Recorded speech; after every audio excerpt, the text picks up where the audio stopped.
everybody, and you can tell by these little ears that I'm over at Walt Disney World, and today we're actually at Animal Kingdom. So I thought we'd walk around, have some fun, and learn some little facts about the park, and also have some little memories from back when I came back on opening year in 1998. So I hope you guys stick around, have fun, and enjoy Animal Kingdom. You know, every park has that like iconic thing when you turn around the corner and you either have the castle or this the Chinese theater. But Animal Kingdoms, I absolutely love the Tree of Life, the beautiful green leaves, and all the carvings that they have on the tree.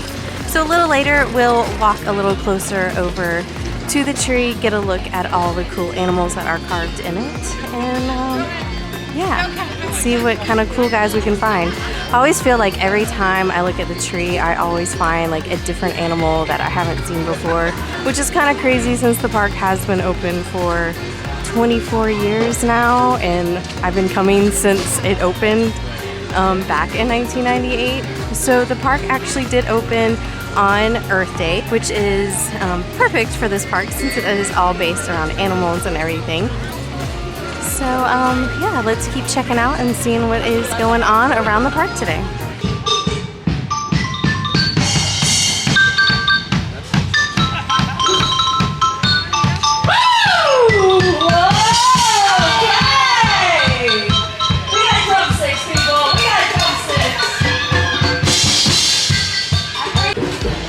Our first stop is over to the Dino Land area, which is going through a major change. So they've eliminated some rides.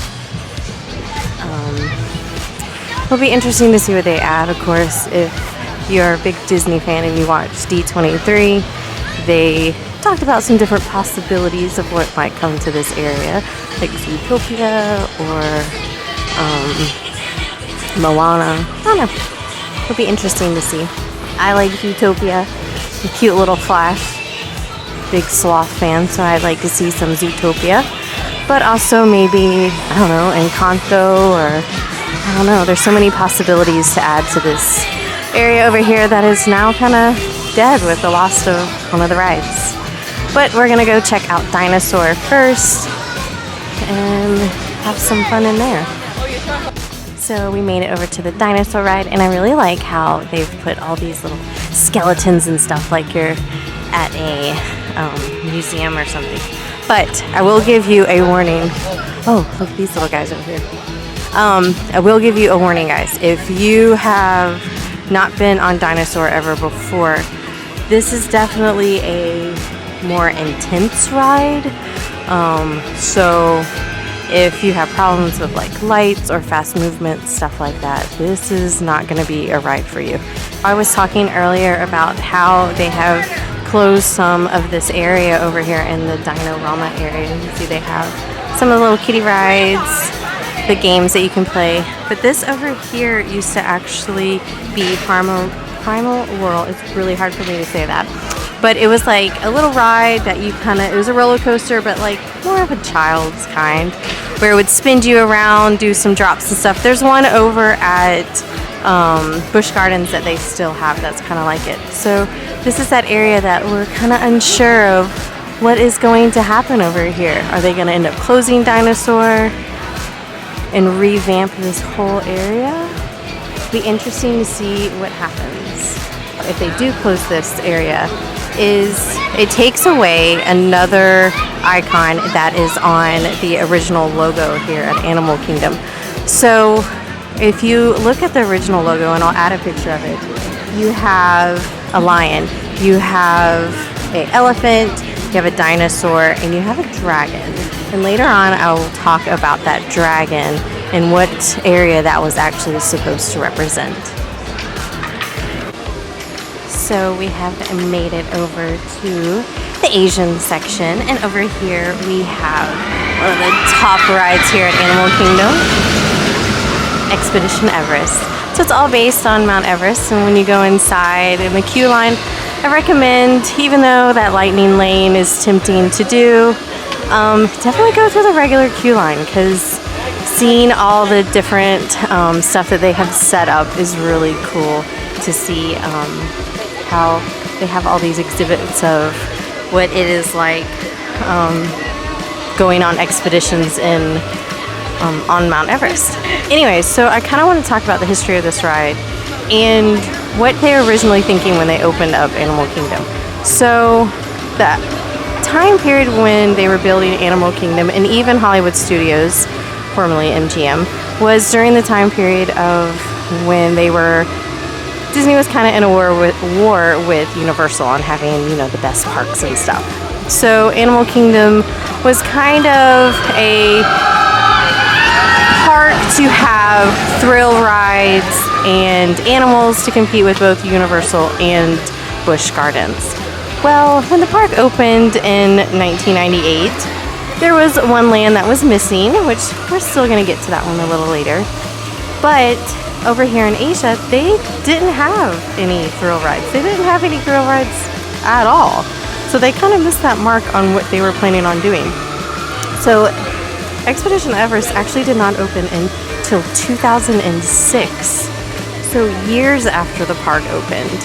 And it was kind of a bummer to people that came over here to Animal Kingdom. It was a half-day park. You didn't come here and spend the whole day. You just went on the safari ride and rode the train, and that was kind of it. Saw some shows, but now it has definitely changed. So you can see these people are having so much fun riding this ride. It is definitely different than any of the other rides here at Disney World.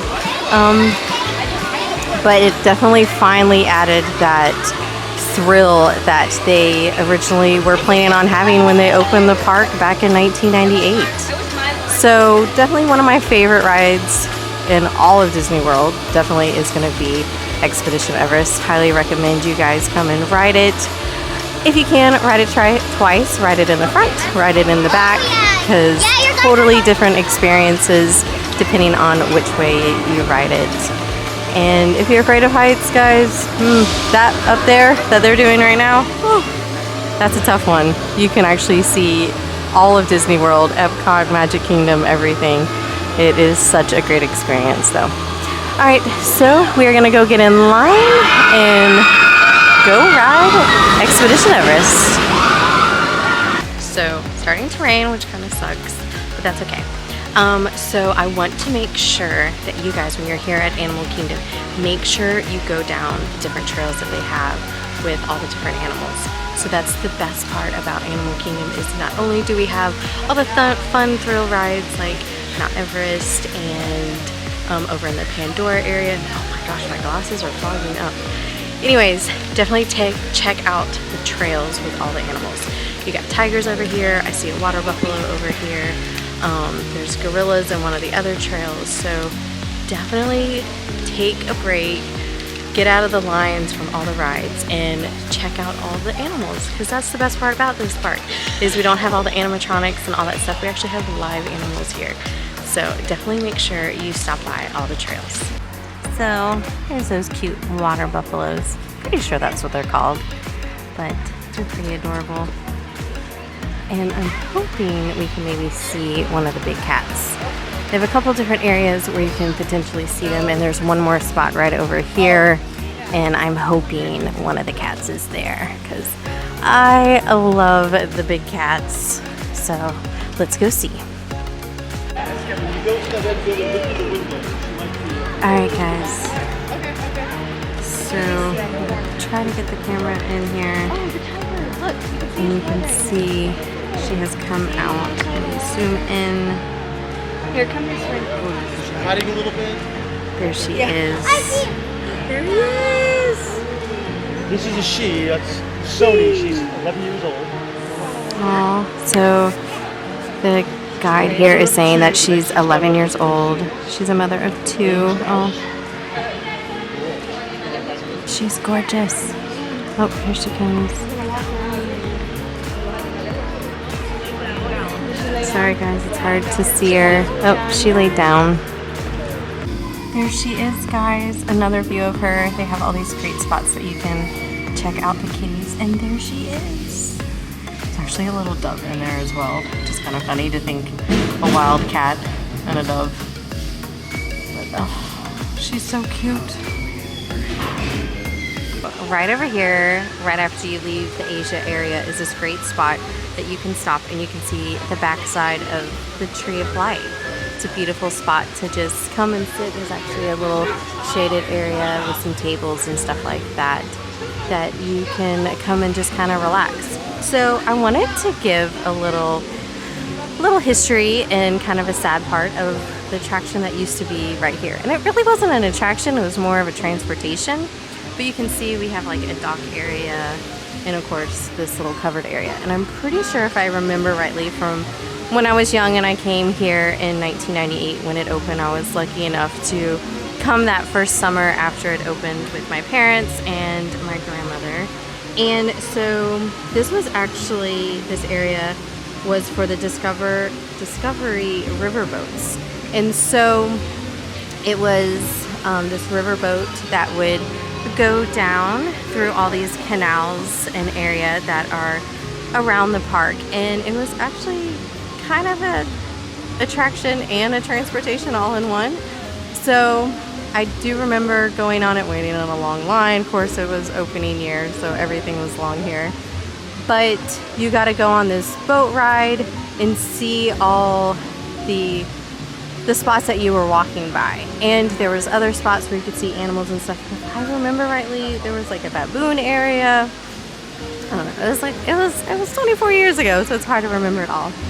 But it actually did not last very long. So it opened on opening day, so April 22nd, 1998. But then by August 21st, 1999, this attraction and ride was already closed. So you can't ride on the river anymore. But a new thing that they've started, and that started, you know, during 2020 and all the change that happened. So they have cavalcades, boat cavalcades that actually go around this little lagoon area. And you have different characters, you have drummers that all ride around on these boats and wave at guests as they walk by. And it's a nice new thing that they do here, but it is kind of sad that they don't have that boat ride anymore. So when I was looking it up to try to remember about it, because I definitely remember doing it, it said that the reason why they closed it was because guests were kind of disappointed about it. They thought it was going to be more like the Jungle Cruise and be a whole ride and experience, where really it was more of a transportation with some extra parts to it. And there was a dragon part as well that was over by the Camp Mini Mickey area, which I don't remember the dragon, but that kind of ties into one thing that I still want to talk to you guys about, and we still aren't there yet. But when we go over to the old Camp Mini Mickey area, I'll definitely hit on a land that never made it to this park. So there again is that beautiful view of the Tree of Life. And another cool thing, so all those leaves, they will always stay bright green like that. It's a special fabric that was made, and I can't remember who made it, but it's a special fabric that will not be damaged by the sun rays, because it definitely is sunny here. There's that sun. It's crazy today. So yeah, it's a special fabric that they had created just for the Tree of Life. And another fun fact about the Tree of Life, if you don't know, that is actually an oil rig that is flipped upside down, and they kind of changed it into the Tree of Life, which is kind of cool how the Imagineers always come up with some different way of making things. All right, well, we have to head over to the safari. We have a time spot for that. So we're gonna go on the safari and see some more fun animals. And at the top of that hill, I see ghosts. You guys see the ghosts too? Up there on the hill. I'm not seeing things, right? Oh, I'm just kidding. Bingo, those are bongos. That's a bloat. That is a bloat if I've ever seen one. If you ever hear them vocalize, we call that a wheeze. Oh, hey guys. Look at that cute hippo, Look at that, they came up guys. just in time. On Earth. 18 to 20 feet tall, fully grown. Baby giraffe are much smaller, of course. They're only 6 feet tall, which means that a baby Maasai giraffe will still be taller than most antelope species. And unfortunately, me. I don't know if I'll ever be able to get over that. Guys, did you hear what he said? That right there, Even that's a a tower. baby giraffe Should the tower is begin taller to than migrate, most we're going to humans call when that they're born a 6 journey feet tall. of a giraffe, which just so happened to be my personal favorite band. But I'm gonna go by really slowly. I'm actually gonna turn my microphone off. These elephants communicate through infrasonic communication. Let's see if you can hear what they are saying to you. That sound you just heard was a mandrill, not an elephant. We only have 900 muscles in our entire body.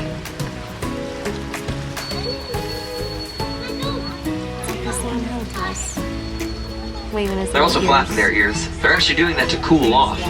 You see, the elephants can actually decrease their body temperature by about 15 degrees when they flap their ears because they have blood vessels And on this the is back for of them. Mama. Look at the flamingos, guys.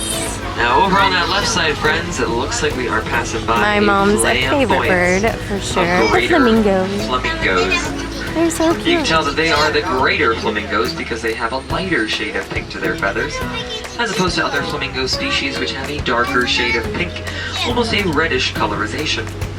They get that pink colorization from the brine shrimp There's that some they eat, babies right which has a here, nutrient guys. known as beta-carotene The inside. gray ones. Now let's wave goodbye to those African elephants. Oh, there's the elephants. Bye, guys. Who here, friends, knows why flamingos stand on one leg? No. Because I have no idea. I was hoping you guys would know. Actually, nobody knows for sure. Guys, but the theory Taylor is, that is it the helps them. best. Alrighty, Oh my goodness, friends, now on guys. that left Look side, at this. It is the baby here we have rhino. a crash of a Oh my white God. rhinoceros. Look how And we've been cute pronouncing he their name is. wrong this entire time. The proper The ones back pronunciation there. of the white Oh, rhinoceros guys, so is cute. white, meaning wide, and that's in reference to their wide mouths, Oh my which goodness. they use to graze on the grass. I'm not seeing anything just yet. Make sure children are staying seated on our laps, Oh, please. he's there. Make sure children are staying seated on our laps, please. And you'll see the lion right there. Oh, Thank he's you so moving. much. Oh, make sure children are staying seated on our laps. Thank you. Now there is that male lion, and the male lion's roar can be heard up to 5 miles away. Of course, that's a male. You can tell because the Oh, guys, look at all the goats. they will They're eat the so grass, the cute. weeds, the shrubbery, practically anything They're they so can get their little hands adorable. on. And that will aid in their milk production, which is higher in protein and lower in fat compared to typical cow's milk. I hope you guys enjoyed that safari ride. That was awesome. So Taylor was our guide today. Ooh, it got dark in here. And he was so funny. I hope on the video that it picks up some of his commentary and everything, but man, he was hilarious. There's Doug and Russell. So that's one of those cavalcades I was talking to you guys about earlier that goes through the river now. Here is a closer look at the tree of life and all the different animals that we have on it. So it's hard to see with the way the sun is, but we have an owl up here and there's some monkeys. There's even a little monkey guy right here. Like I said, it's so cool to me how every time you look at it, you always find like different animals, and there's different paths that you can go on to explore it, besides just when you go, there's a beetle right there. There's a show that's underneath the tree. Look at the horse. And there's a fish. And a kangaroo. Look at the little Joey.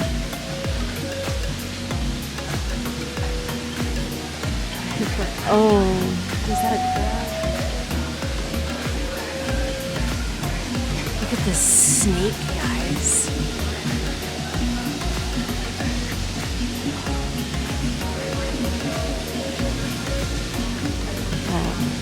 There's some tortoises over here, guys. So these are Galapagos tortoises. They're actually kind of small. Alright, let's keep walking. Oh, This is blocked off, so this is where you actually go into a bug's life and watch the show. Look at the grasshopper there. Oh, and there's an alligator. And oh, it's a hammerhead shark. See, there's the top part of him. And a little frog.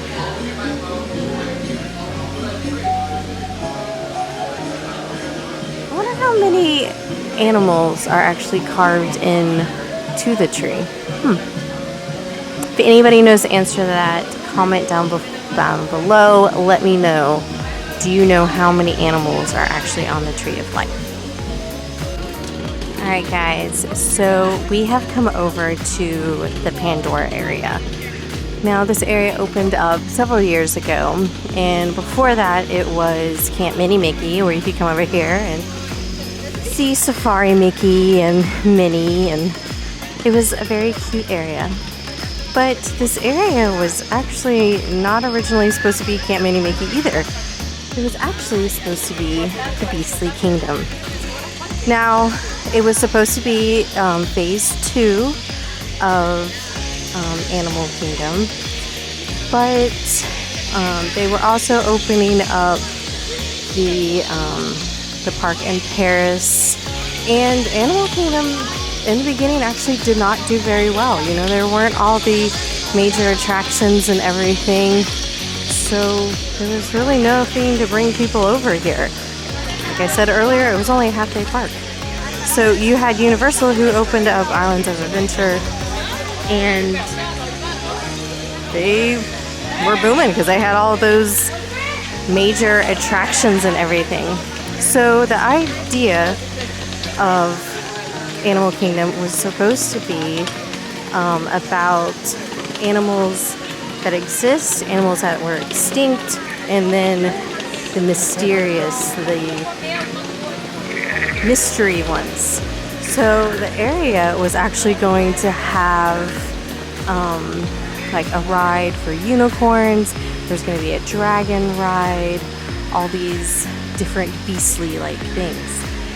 Well, that didn't happen, and that happens a lot here at Disney. There's different rides that just never come about. They just recently announced that they canceled the Play Disney that was going to happen over at Epcot, and there's a couple rides at Epcot that they announced that we haven't really heard anything about, like the Mary Poppins ride. They didn't say anything about that at D23.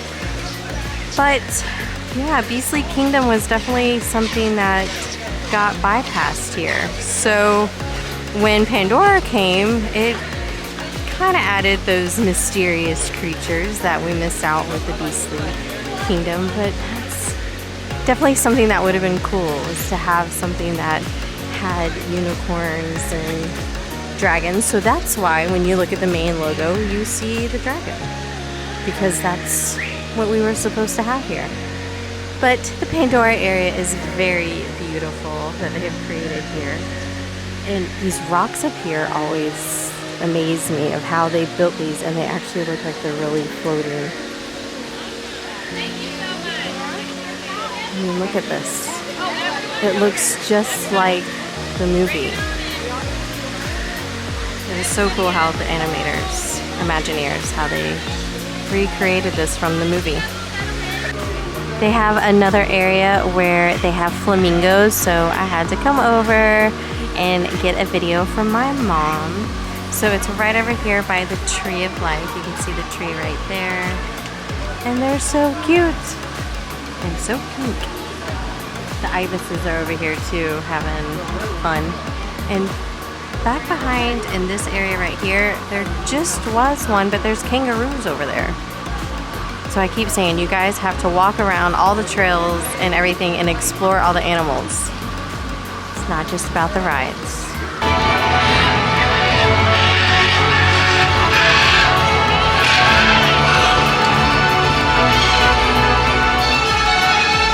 How cool was that? All the macaws just started flying around.